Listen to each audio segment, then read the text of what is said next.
Welcome to my channel. প্রিয় ছাত্রছাত্রীরা, তোমরা যারা 2021 সালে কাউন্সিলিং অর্থাৎ অনলাইন কাউন্সিলিং WbJEEর বসতে চলেছ, তাদের জন্য আজকে আবার ভীষণ ইম্পর্টেন্ট একটা ভিডিও নিয়ে চলে এসেছি। তো অলরেডি কিন্তু আমি তোমাদের কাউন্সিলিং প্রসেস নিয়ে অর্থাৎ রেজিস্ট্রেশন কিভাবে করবে, কিভাবে ফর্ম ফিল আপ করবে এবং কিভাবে তোমরা চয়েস ফিলিং করবে সেই রিলেটেড অলরেডি একটা ভিডিও বানিয়েছিলাম। তাও তোমাদের মনে অনেক আরও ডাউট রয়েছে, কারণ একটা ভিডিওতে তোমাদের সব ডাউট ক্লিয়ার করা সম্ভব না। অনেক কমেন্ট বক্সে কমেন্ট এসেছে দেখলাম, সেই কমেন্টগুলো আমি কমেন্ট বক্সে কিছু কিছু উত্তর দিয়েছি। তাও ভাবলাম আরও কিছু ডাউট তোমাদের থাকতে পারে এবং আরও কিছু ভুল যেগুলো তোমরা রেজিস্ট্রেশন প্রসেস বা চয়েস ফিলিংয়ে করে ফেলতে পারো, সেই ভুলগুলো যাতে না করো সেই জন্য আজকের ভিডিও। ঠিক আছে, আজকে তোমাদের কাউন্সিলিং অর্থাৎ রেজিস্ট্রেশন বা choice filling related second video. তোমরা যদি এই ভিডিওটা প্রথম থেকে শেষ পর্যন্ত দেখো, আশা করি তোমাদের মনে যে প্রশ্নগুলো ঘোরাঘুরি করছে সেই সমস্ত প্রশ্নের উত্তর তোমরা পেয়ে যাবে। তাও যদি তোমাদের মনে কোনো প্রশ্ন থাকে অবশ্যই কমেন্ট বক্সে কমেন্ট করো, আমি তোমাদের প্রশ্নের উত্তর দেবো। ঠিক আছে, তো আর কিছু না বলে আজকের বিষয়বস্তুতে আসছি। এই ভিডিওতে তোমাদের একটা কথা বলা অবশ্যই দরকার, সেটা হচ্ছে যে মোবাইল থেকেই কিন্তু তোমরা পুরো কাউন্সেলিং প্রসেসটা করতে পারো, অর্থাৎ রেজিস্ট্রেশন বলো, চয়েস ফিলিং বলো করতে পারো। কারণ এখনও পর্যন্ত যেটা দেখলাম ফর্মে, আমি কারণ আগের যে ভিডিওটা বানিয়েছি পুরো ফর্মটাই একটা ফিল আপ করেছি ক্যান্ডিডেটের, সো সেক্ষেত্রে দেখলাম এখনও পর্যন্ত কিন্তু কোনো ডকুমেন্টস আপলোড করতে হচ্ছে না। কারণ ডকুমেন্টস আপলোড করার সময় অনেকের প্রবলেম হয়, মোবাইল থেকে কীভাবে ডকুমেন্টস আপলোড করবে, কারণ একটা সাইজ দিয়ে দেয় ছবি বা সিগনেচার বা অন্য ডকুমেন্টসের, সেই সাইজটা অনেকে করতে পারে না, সেই জন্য মোবাইল থেকে করতে পারে না। কিন্তু এক্ষেত্রে কোনো ফর্মে কিন্তু ডকুমেন্টস আপলোডের কথা বলা হয়নি, এখনও পর্যন্ত বলা হয়নি। হয়তো তোমাদের লকিং যে রয়েছে চয়েস ফিলিংয়ের পর, লকিং 15 তারিখ রয়েছে, লকিংয়ের পরে হয়তো বলতে পারে, তবে আমার যতদূর ধারণা লকিংয়ের পরেও বলবে না, একদম ডকুমেন্টস ভেরিফিকেশন হবে কলেজে গিয়ে। ঠিক আছে, এবার যেহেতু কলেজে যেতে হবে, কলেজে গিয়ে হবে। ঠিক আছে, এবং কিছু ডকুমেন্টস তোমরা অলরেডি ফর্ম ফিল আপের সময় দিয়েছিলে, সেগুলো তো অলরেডি রয়েছে তোমাদের যে তোমার নামে যে পেজটা রয়েছে, ধরো তুমি যখন সাইন ইন করবে তোমার নামে একটা পেজ খুলে যাবে, তো সেখানে তোমার ডকুমেন্টস অলরেডি কিছু রয়েছে। তো এবার যদি ডকুমেন্টস লাগে সেটা একদম তোমাদের কলেজে ভেরিফিকেশনের সময় দিতে হবে। সেই জন্য বলি, তোমরা মোবাইলে চাইলে নিজেরাই কিন্তু ফর্মটা ফিল আপ করতে পারো, কারণ আমি যা করছি কিন্তু তোমাদের জন্য যে ভিডিওগুলো বানাচ্ছি সেগুলো কিন্তু সব মোবাইলেই করা, এবং মোবাইলে করলে তেমন বেশি সমস্যা হবে না। শুধু তোমরা একটা কাজ করো, মোবাইলের প্রথমে ডেস্কটপ মোড করে নিও। ডেস্কটপ মোড আমার অলরেডি করা রয়েছে, যারা জানো না আমি দেখিয়ে দিচ্ছি, যে 3টে ডট রয়েছে ডান দিকের উপরের কোণে, এখানে যাবে, এখানে দেখো, এখানে রয়েছে যে ডেস্কটপ সাইট, এই ডেস্কটপ ইয়েস করা রয়েছে। আমি নো করে দিলে এরকম ফরম্যাটটা আসবে, আবার ইয়েস করছি, দেখো ইয়েস করলাম, দেখো পেজটা এরকম আসবে কম্পিউটারের ক্ষেত্রে।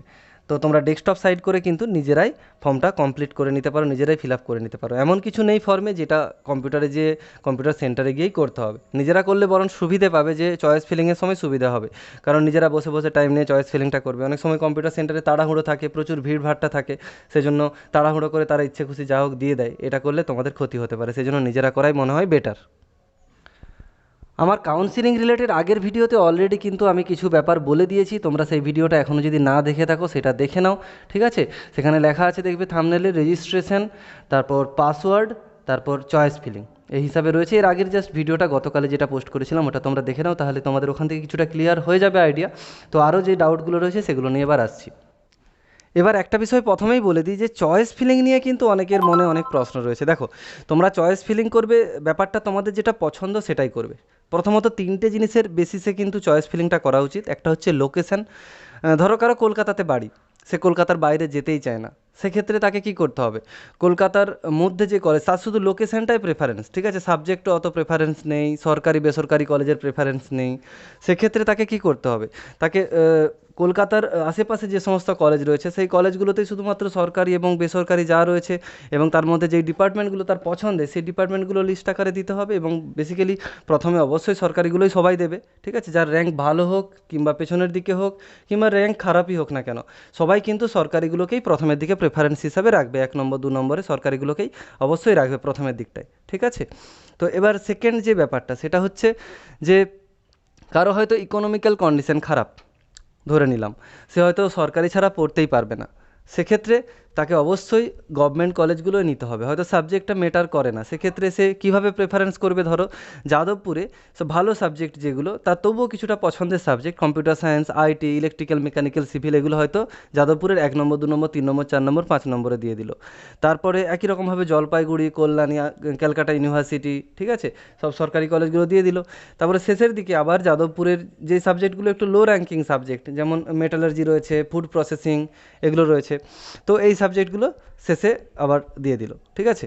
এবং তারপরে সে কী করবে, যদি টিএফডব্লিউ ক্যান্ডিডেট হয়, অর্থাৎ টিএফডব্লিউ তার র্যাঙ্ক থাকে এবং সার্টিফিকেট থাকে, অবশ্যই সার্টিফিকেট থাকতে হবে, র্যাঙ্ক থাকলেই শুধু চলবে না। হয়তো অনেকে টিএফডব্লিউ অ্যাপ্লাই করে দিয়েছে ফর্ম ফিল আপের সময়, তার সার্টিফিকেট করা নেই, ঠিক আছে। সেক্ষেত্রে টিএফডব্লিউ করলে কিন্তু তোমার সিট অ্যালটমেন্ট হয়ে গেলেও তুমি সেই কলেজটা পাবে না, ডকুমেন্টস ভেরিফিকেশনের সময় তোমাকে বাদ দিয়ে দেওয়া হবে। বুঝতে পেরেছো নিশ্চয়ই?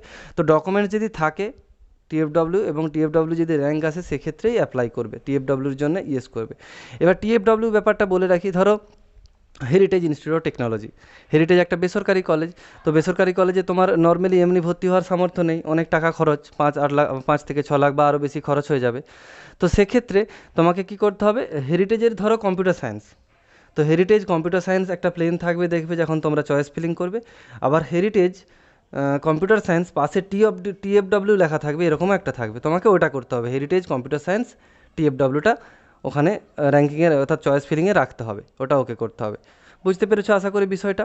তো এবার বিষয়টা হচ্ছে টিএফডব্লিউ কিন্তু সবার আসবে না, যাদের হয়তো টিএফডব্লিউ র্যাঙ্কই আসেনি তাদের ক্ষেত্রে এই টিএফডব্লিউগুলো আসবে না, অর্থাৎ পাশে যে হেরিটেজ কম্পিউটার সায়েন্স পাশে টিএফডব্লিউ লেখা রয়েছে, এগুলো যাদের টিএফডব্লিউ র্যাঙ্ক রয়েছে তাদেরই কিন্তু আসবে, সবার আসবে না, এটাও মাথায় রাখতে হবে। আরেকটা বিষয় যেটা বলার, যে কারো হয়তো সাবজেক্ট প্রেফারেন্স, অর্থাৎ কেউ হয়তো ইলেকট্রিক্যাল ইঞ্জিনিয়ারিং নিয়েই পড়তে চায়, সেক্ষেত্রে তাকে প্রথমত সরকারিগুলো দিতে হবে, যেগুলো ভালো ইনস্টিটিউট রয়েছে, ইলেকট্রিক্যাল দিয়ে দিল, সব ইলেকট্রিক্যালগুলো সরকারি দিয়ে দিল। তারপর বেসরকারি যেগুলো ভালো কলেজ রয়েছে সেগুলোর সব ইলেকট্রিক্যাল দিয়ে দিল, এবং তারপর কি করবে, অন্য সাবজেক্টগুলো দেওয়া শুরু করবে। প্রেফারেন্স তো যত খুশি দিতে পারি, কেউ চাইলে অল প্রেফারেন্স যত সমস্ত রয়েছে তাও দিয়ে দিতে পারে, কিন্তু প্রেফারেন্স নিজের পছন্দ মতো সাজালে একটু সুবিধে হয়, কারণ অল দিয়ে দিলে সমস্যা হবে। ধরো তোমার 7 নম্বরে হেরিটেজ রয়েছে, 10 নম্বরে টেকনো রয়েছে, ঠিক আছে, তুমি প্রথমেই 7 নম্বর পেয়ে গেলে, অর্থাৎ হেরিটেজ পেয়ে গেলে, কিন্তু তোমার ইচ্ছা ছিল টেকনো, টেকনো তুমি বেটার মনে করো, কিন্তু ওখানে র্যাঙ্কিং অনুসারে তোমাকে টেকনো দিয়ে দিয়েছে, হেরিটেজ দিয়ে দিয়েছে, তার মানে তুমি আর 10-এ কখনোই যেতে পারবে না 7 থেকে। 7-এ হেরিটেজ ছিল, 10-এ টেকনো যেহেতু ছিল, 7 থেকে তুমি 6, 5 এগুলো আসতে পারবে আপগ্রেডেশন করার পর পরের রাউন্ডগুলোতে, কিন্তু 10-এ কখনোই যেতে পারবে না। ওই জন্য তাহলে তুমি যখন নিজে চয়েস করবে, তার মানে তুমি সেক্ষেত্রে টেকনোটাকে প্রথমে রাখবে, হেরিটেজটাকে পরে রাখবে। হয়তো দেখা গেলো 6 নম্বরে টেকনো রেখেছো, 7 নম্বরে হেরিটেজ রেখেছো, এই হিসাবে তোমাকে কিন্তু চয়েস ফিলিংটা করতে হবে। চয়েস ফিলিং সংক্রান্ত কিন্তু মোটামুটি তোমাদের একটা আইডিয়া আমি দিয়ে দিলাম, এবার তোমরা চয়েস ফিলিং করো। যদি আরও প্রবলেম কোথাও থাকে অবশ্যই তোমরা কমেন্ট বক্সে কমেন্ট করো, আমি তোমাদের প্রশ্নের যথারীতি উত্তর দেওয়ার চেষ্টা করব, ঠিক আছে। এবার আরও কিছু ডাউট তোমাদের রয়েছে বা আরও কিছু ভুল করার যেগুলো সম্ভাবনা থাকে রেজিস্ট্রেশনের সময় বা চয়েস ফিলিংয়ের সময়, সেগুলো একটা একটা করে আসছি, এবং রেজিস্ট্রেশন সংক্রান্ত, ফর্ম ফিল আপ সংক্রান্ত এবং চয়েস ফিলিং সংক্রান্ত কিন্তু আরও ছোটোখাটো অনেক বিষয় রয়েছে যেগুলো তোমাদের জানা দরকার, নর্মালি তোমরা জানো না, সেগুলো আলোচনা করে দিচ্ছি। খুঁটিনাটি যে বিষয়গুলো রয়েছে তোমরা কিন্তু ভিডিওর শেষ পর্যন্ত অবশ্যই থেকো।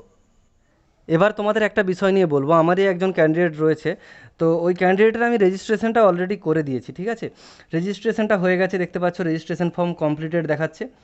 এবার তারপরের যে প্রসেসগুলো তোমাদের করতে হবে, অর্থাৎ অ্যাপ্লিকেশন ফর্ম রয়েছে, কোয়ালিফিকেশান ডিটেলস রয়েছে, কন্ট্যাক্ট ডিটেলস রয়েছে, ফাইনাল সাবমিট। কারণ আগের দিন যে ভিডিওটা করেছিলাম সেখানে রেজিস্ট্রেশন ফর্ম পর্যন্ত কমপ্লিট দেখিয়ে দিয়েছিলাম, ঠিক আছে। আজকে অ্যাপ্লিকেশন ফর্মের জায়গাটা একটু বলছি। তো ফিল অ্যাপ্লিকেশন ফর্ম রয়েছে, এখানে ক্লিক করো তোমরা। দেখো এখানে অ্যাপ্লিকেশন ফর্ম রয়েছে, এখানে কিছু বিষয় বলার রয়েছে, ওই জন্যই তোমাদের এখানটা ভিডিওতে বলছি। জেন্ডার ঠিক আছে, ন্যাশনালিটি ঠিক আছে, state of domicile West Bengal, category general ঠিক রয়েছে। এখানটা কিন্তু তোমাদের দেখতে হবে সাব ক্যাটাগরি ডিটেলসটা, এখানটা অনেকে ভুল করে।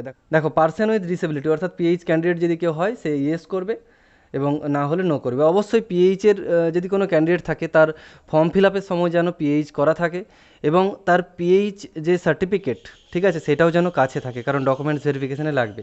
Similarly for tuition fees waiver, অর্থাৎ টিএফডব্লিউ যারা ইএস করেছে, যেমন এই স্টুডেন্টটির যে দেখতে পাচ্ছি ইএস করা রয়েছে, তো যেহেতু ইএস করা রয়েছে তার ক্ষেত্রে কিন্তু সেক্ষেত্রে তার যখন ডকুমেন্টস ভেরিফিকেশান হবে সেক্ষেত্রে কিন্তু টিএফডব্লিউ সার্টিফিকেটটা শো করাতে হবে, ঠিক আছে। না হলে কিন্তু টিএফডব্লিউ ক্যাটাগরিতে তুমি যদি কোনো কলেজ অ্যালট করে দেওয়া হয় সেটা তোমার ক্যান্সেল করে দেওয়া হবে অ্যালটমেন্টটা, ঠিক আছে।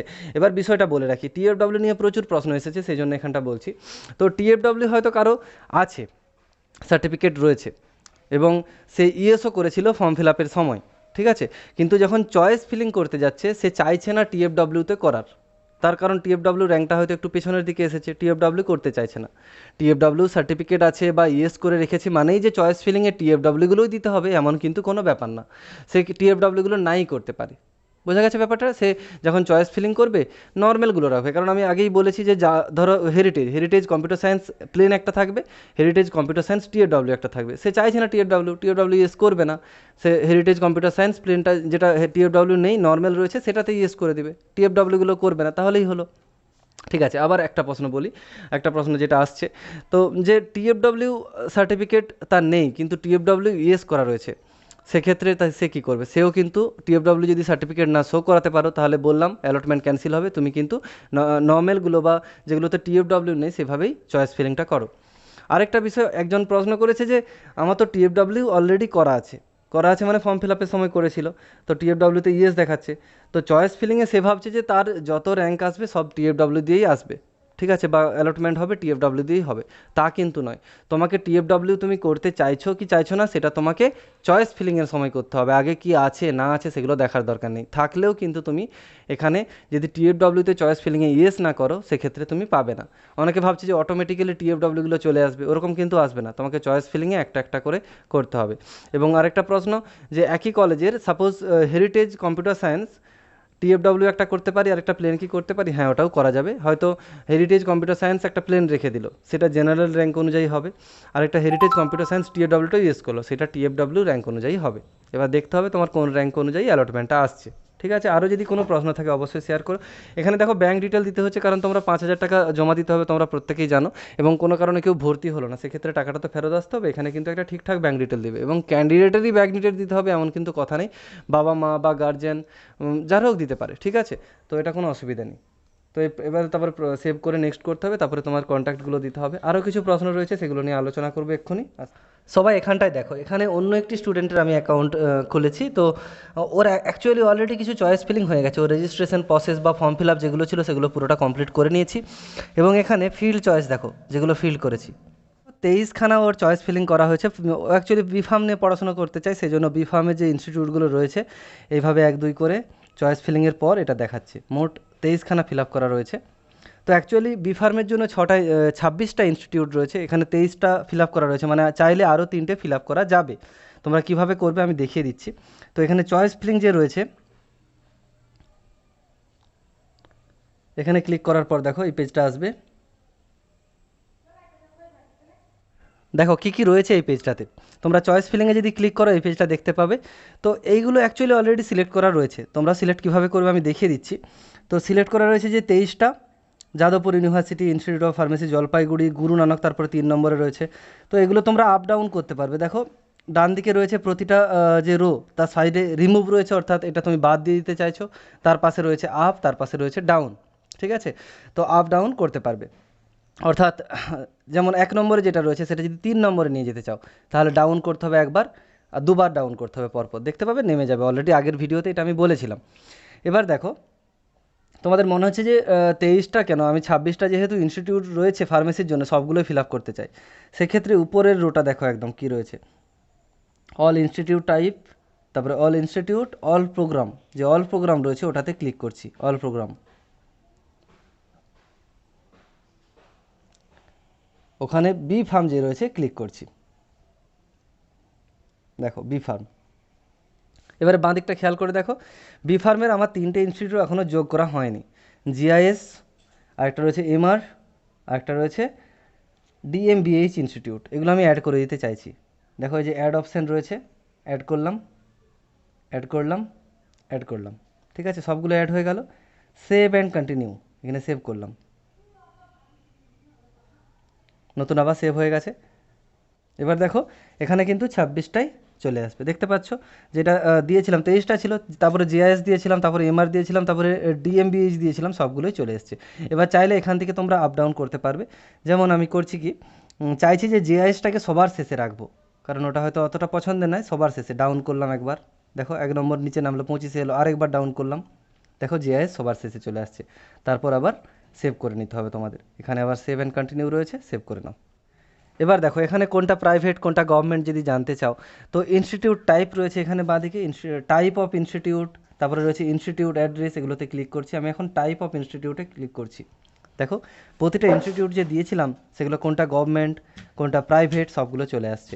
এখানে ইনস্টিটিউট অ্যাড্রেসও দেওয়া যেতে পারে, এখানে যদি ক্লিক করে রাখি সেক্ষেত্রে কোনটা গভর্নমেন্ট প্রাইভেট তো দেওয়া রয়েছে, তার সাথে সাথে প্রতিটা ইনস্টিটিউটের অ্যাড্রেসও কিন্তু এখানে দেওয়া রয়েছে। ঠিক আছে, তোমরা এখান থেকে দেখে নিতে পারবে চাইলেই। তারপরে দেখো কোনো রিমুভ করতে চাইছো মাল্টিপল ডিলিশনের জন্য মাল্টিপল ডিলিশন অপশান রয়েছে, এখানে একসাথে অনেকগুলো তোমরা ডিলিট করতে পারবে, যেটা যেটা মন যাবে এখানে সিলেক্ট করে ডিলিট করে দিতে পারবে। চয়েস রিঅ্যারেঞ্জ করতে পারবে, এখানে চয়েস রিঅ্যারেঞ্জ করতে পারবে, চয়েসগুলো হয়তো 10-এরটা 13-তে নিয়ে যাবো, 13-টা 10-এ নিয়ে যাবো, এগুলো করতে পারবে। তারপরে দেখো চয়েস ইন্টারচেঞ্জ রয়েছে, ফিল্ড চয়েস রয়েছে, manage field choice, choice filling যেটা আমি এখন করছি। তো এখানে সব পেয়ে যাবে তোমরা, অ্যাড্রেস পেয়ে যাবে, ইনস্টিটিউটের প্রতিটা কতগুলো ইনস্টিটিউট রয়েছে সব পেয়ে যাবে। চয়েস ফিলিংয়ে আসছি আবার। দেখো এখানে তোমরা ইনস্টিটিউট টাইপ পেয়ে যাবে, অল ইনস্টিটিউট টাইপ, চাইছো যে স্টেট গভর্নমেন্ট যেগুলো সেগুলো যদি দিতে চাও এখানে দেখো স্টেট গভর্নমেন্টগুলো চলে আসবে, বাঁ দিকটা দেখতে পাচ্ছ স্টেট গভর্নমেন্টগুলো চলে আসবে। ঠিক আছে, তারপর যদি এখানে চাইছো যে অল ইনস্টিটিউট, কোনো একটা পার্টিকুলার ইনস্টিটিউট চাইছো, সাপোজ বিপি পোদ্দার, দেখো বিপি পোদ্দারে কী কী রয়েছে সেগুলো এখানে দেখতে পাবে, কী কী সাবজেক্ট রয়েছে সেগুলো এখানে পেয়ে যাবে। ঠিক আছে, এখানে টিএফডব্লিউ দেখাচ্ছে না, যাদের টিএফডব্লিউ র্যাঙ্ক রয়েছে তাদের ক্ষেত্রে টিএফডব্লিউগুলো আসবে, চিন্তা করার কিছু নেই। এবারে দেখো হোমে এসে নোটিফিকেশান লিস্ট, যে নোটিফিকেশান আসছে তোমার জন্য সেগুলো তুমি এখান থেকে দেখতে পাবে। লাস্ট অ্যাক্টিভিটি ডিটেলস, নোটিফিকেশানগুলো তোমরা একটু চেক করতে পারো, তোমাদের মোবাইলেও মেসেজ আসবে এবং এখানেও নোটিফিকেশান আসবে যে তোমাদের কোন প্রসেসের মধ্যে চলছে, কোনো কিছু আপডেট করলে সেটা আসছে কিনা সেগুলো এখানে দেখতে পাবে। ক্যান্ডিডেট প্রোফাইল রয়েছে এখানে, এখানে যে সিট অ্যালটমেন্ট রেজাল্ট রয়েছে এটা কিন্তু ক্লিক করলে এখন আসবে না, কারণ রেজাল্ট তো এখনও বেরোয়নি, আসবে না। এখানে দেখো verify mobile number and email ID রয়েছে, তোমরা এখানে চাইলে মোবাইল নাম্বারটা ভেরিফাই করতে পারো এবং তোমরা চেঞ্জও করে দিতে পারো, মোবাইল নাম্বার হয়তো রেজিস্টার মোবাইল নাম্বারটা চেঞ্জও করতে পারো। ঠিক আছে, এগুলো করা যাবে, ইমেল আইডিও চেঞ্জ করা যেতে পারে। এবং দেখো কন্ট্যাক্ট করার জন্য যদি কারো কোনো প্রবলেম হয়, রেজিস্ট্রেশন সম্পর্কিত কোনো সমস্যা থাকে বা চয়েস ফিলিংয়ে কোনো সমস্যা হয় বা ভুল করে ফেলে, সেক্ষেত্রে তোমাদের একটা কন্ট্যাক্ট নাম্বার দেওয়া রয়েছে, একটা ইমেল আইডি দেওয়া রয়েছে, দেখতে পাচ্ছ info@wbjee.in, এবং একটা কন্ট্যাক্ট নাম্বার দেওয়া রয়েছে 1800102371। ঠিক আছে, 1800102371, এখানে তোমরা যোগাযোগ করতে পারবে। এবার তোমরা ঠিকঠাক করে চয়েস ফিলিংটা করে নাও এবং রেজিস্ট্রেশন যারা এখনও পর্যন্ত করনি করে নাও, এবং পরবর্তী সময় যদি অন্য কোনো আপডেট লাগে, অন্য কোনো প্রয়োজন হয় অবশ্যই কমেন্ট বক্সে কমেন্ট করো, আমি তোমাদের সাহায্য করার চেষ্টা করব। তো আজকের মতো এটুকুই, সবাই খুব ভালো থেকো, সুস্থ থেকো, থ্যাঙ্কস ফর ওয়াচিং।